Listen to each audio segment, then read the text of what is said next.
Hello friend, मैं आनंद राज। आप सबके भी देखिए, आज हम हिंदी पैडागोजी का जो 30 तारीख का एग्जाम हुआ था, 30 दिसंबर 2021 को सीटेट का जो ऑनलाइन, उसका हम 15 क्वेश्चन का जो पेपर 1 का डिस्कशन करेंगे। 15 क्वेश्चन, पूरा वीडियो देखिए, आपको बहुत अच्छा से समझ आएगा। हिंदी का देखिए, पहला क्वेश्चन आपका है कि निम्नलिखित में सही कथन का चयन कीजिए। समझे, पहला क्वेश्चन है कि निम्नलिखित में 106 नंबर क्वेश्चन है, निम्नलिखित में सही कथन का चयन कीजिए। पहला क्वेश्चन है, पहला ऑप्शन है कि प्रथम भाषा प्रशिक्षण द्वारा अर्जित की। देखिए, प्रथम भाषा को हम लोग, जो मातृभाषा होता है हमारा, तो हम क्या करते हैं कि वो प्रशिक्षण द्वारा अर्जित हम नहीं करते हैं। समझे, भाषा अधिगम होता तो मान लेते, इसलिए ऑप्शन क्या हो गया, ये गलत हो गया। समझे, प्रथम भाषा देखिए विद्यालय में नहीं, अपने हम समाज घर में भी अर्जित कर लेते, इसीलिए क्या हो गया, गलत हो गया। हाँ, द्वितीय भाषा रहता तो इसमें सोचते हम। समझे, तीसरा ऑप्शन है कि प्रथम भाषा अर्जन एक प्राकृतिक प्रक्रिया। एकदम सही बात है, हम अपने आप क्या कर लेते हैं, उसको सीख लेते हैं। समझे, और इसको सचेतन प्रयास, देखिए सचेतन प्रयास द्वारा नहीं, इसमें अवचेतन प्रयास द्वारा, यानी हम अपने आप इसको सीख लेते हैं बिना प्रयास, बिना मतलब ठीक है। समझे, इसीलिए भी ऑप्शन गलत हो गया। तो आपका आंसर क्या नंबर हो जाएगा, 106 का 3 नंबर हो जाएगा। समझे, 107 नंबर क्वेश्चन है, तो समझ गए होंगे। 107 नंबर क्वेश्चन है कि निम्नलिखित में कौन सा पद वाइगोस्की के सामाजिक सांस्कृतिक सिद्धांत से संबंधित है। समझे, पहला ऑप्शन है प्रक्रिया लेखन, तो ये आपको बोले नहीं है। आप जानते हो जेडपीडी के बारे में कौन बोला हुआ है, तो आपका जेडपीडी के बारे में कौन बोला था, तो आपका वाइगोस्की बोला हुआ था। समझे, इसलिए इसका, और आत्मसातीकरण सामाजिक और समायोजन के बारे में तो पियाजे बोले हुए हैं। समझे, और ये जो है कोरी कल्पना तो व्यवहारवादी का है। यहाँ कहने का मतलब 107 का आंसर क्या हो जाएगा, आपका 3 नंबर हो जाएगा। समझे, निकट विकास का क्षेत्र। आगे क्वेश्चन है 108 नंबर। देखिए, एक चीज याद रखिएगा कि भाषा में ध्वनि की सबसे छोटी इकाई पूछे, मतलब भाषा में ध्वनि की या बोली की सबसे छोटी इकाई बोले तो उससे स्वर्णी में इंग्लिश से फोनिक बोलते हैं, फोनिक। समझे, और बोले कि भाषा की सबसे छोटी इकाई कौन है, तो वर्ण होता है। समझे, याद रखिएगा, ये दोनों अंतर समझिएगा। भाषा में ध्वनि की सबसे छोटी इकाई बोले तो याद रखिएगा, भाषा में ध्वनि या बोली, याद रखिएगा ध्वनि या बोली की सबसे छोटी इकाई तो स्वनिम होता है, इसी को फोनिक बोला जाता है। और बोले कि भाषा की सबसे छोटी इकाई कौन है, तो वर्ण, याद रखिएगा, सिंपल वर्ण या जो भी है, ये चीज़ याद रखिएगा। तो इसका आंसर हो जाएगा आपका 108 का 4 नंबर हो जाएगा। समझिए, 109 नंबर क्वेश्चन है कि रोहित 7 माह का शिशु है, उसने ऐसी ध्वनि बोलना शुरू कर दिया जिसमें व्यंजन और स्वर दोनों। देखिए, जहाँ भी व्यंजन स्वर का बात होगा तो बलबलाता है बच्चा। समझे, यानी जहाँ भी व्यंजन स्वर में बलबलाता है, यानी वहाँ पर बलबलाएगा बच्चा, बबलिंग करेगा, तो उसमें 7 माह में बच्चा बबलिंग करता है।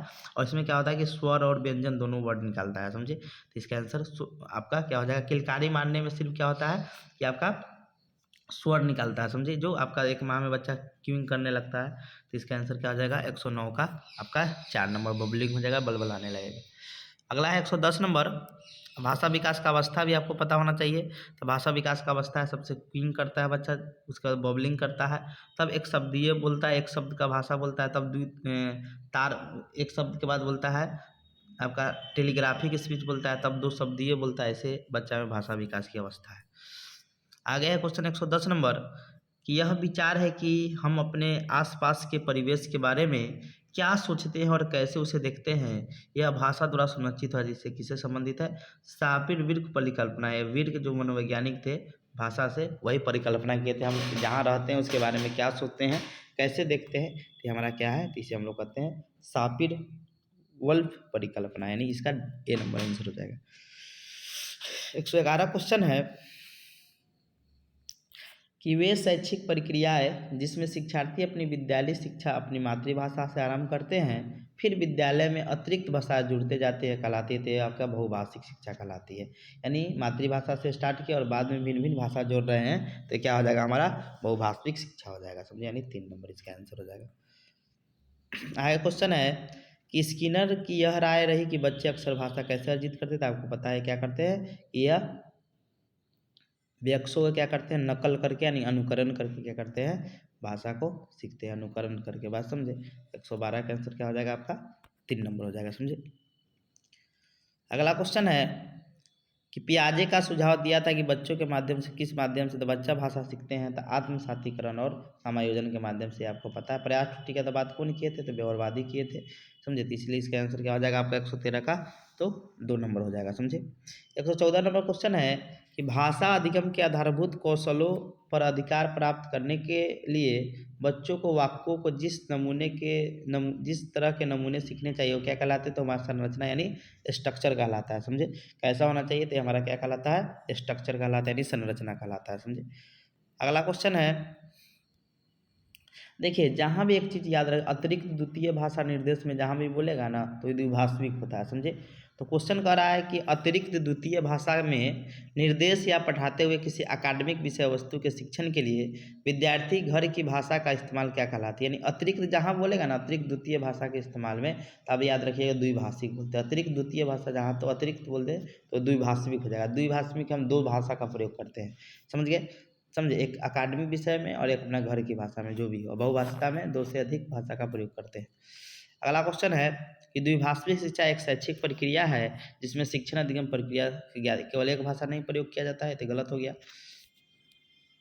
उसके बाद आपका है इसमें 3 भाषाओं, तो बहुभाषिता वाला बात हो जाएगा, ये नहीं होगा। हाँ, 2 भाषाओं का क्या किया जाता है, इसमें प्रयोग किया जाता है। समझे, तो 2 नंबर हो जाएगा। अगला है कि स्किनर के सिद्धांत के अनुसार बच्चे कब सर्वाधिक रूप से भाषा अर्जित करते हैं, तो आपको बताया था नकल यानी अनुकरण करके, संकेत सहारा देने पर, आकार के अनुसार, यानी आपका आंसर क्या हो जाएगा, 2 नंबर हो जाएगा। अगला क्वेश्चन है कि पशु और मानवीय संप्रेषण में, देखिए पशु और मानवीय संप्रेषण में महत्वपूर्ण अंतर क्या है कि जो हम लोग करते हैं, बात करते हैं किसी से, तो क्या करते हैं कि मतलब अपने विचारों के आदान प्रदान करने के लिए, और जो जो हम लोग जो बात करते हैं, संप्रेषण करते हैं, कम्युनिकेशन करते हैं, तो अपने विचारों का आदान प्रदान करने के लिए। लेकिन पशु जो होता है, पशु वो अपनी सुरक्षा को सुनिश्चित करने के लिए क्या करता है कि मतलब संप्रेषण करता है। बात समझ गए, इसका आंसर क्या हो जाएगा आपका, 3 नंबर हो जाएगा। अगला क्वेश्चन है कि पियाजे के अनुसार पहले से उपस्थित किसी विचार में किसी जानकारी में समाहित करने के लिए किसी परिवेश को आप बदलने की प्रक्रिया बोला। कोई चीज़ शामिल कर रहे हैं अपने परिवेश, यानी जो चीज़ सीखे उसमें आप क्या कर रहे हैं कि उसमें बदल रहे हैं, तो ये हमारा क्या कहलाता है, तो ये हमारा क्या कहलाता है, तो ये हमें समायोजन कहलाता है। नहीं ये चीज़, और वही कहता है कि नहीं बदल रहा है तो क्या हो जाता है, आत्मसातीकरण हो जाता है। इसलिए इसका आंसर क्या हो जाएगा, समायोजन हो जाएगा। समझे, लास्ट क्वेश्चन है कि द्विभाषी शिक्षण अधिगम प्रक्रिया में शिक्षार्थी की घर की भाषा के साथ साथ किसका प्रयोग किया जाता है, तो द्वितीयक भाषा में अतिरिक्त निर्देश दिए जाते हैं। समझे, उसमें अलग से एक निर्देश दिया जाएगा।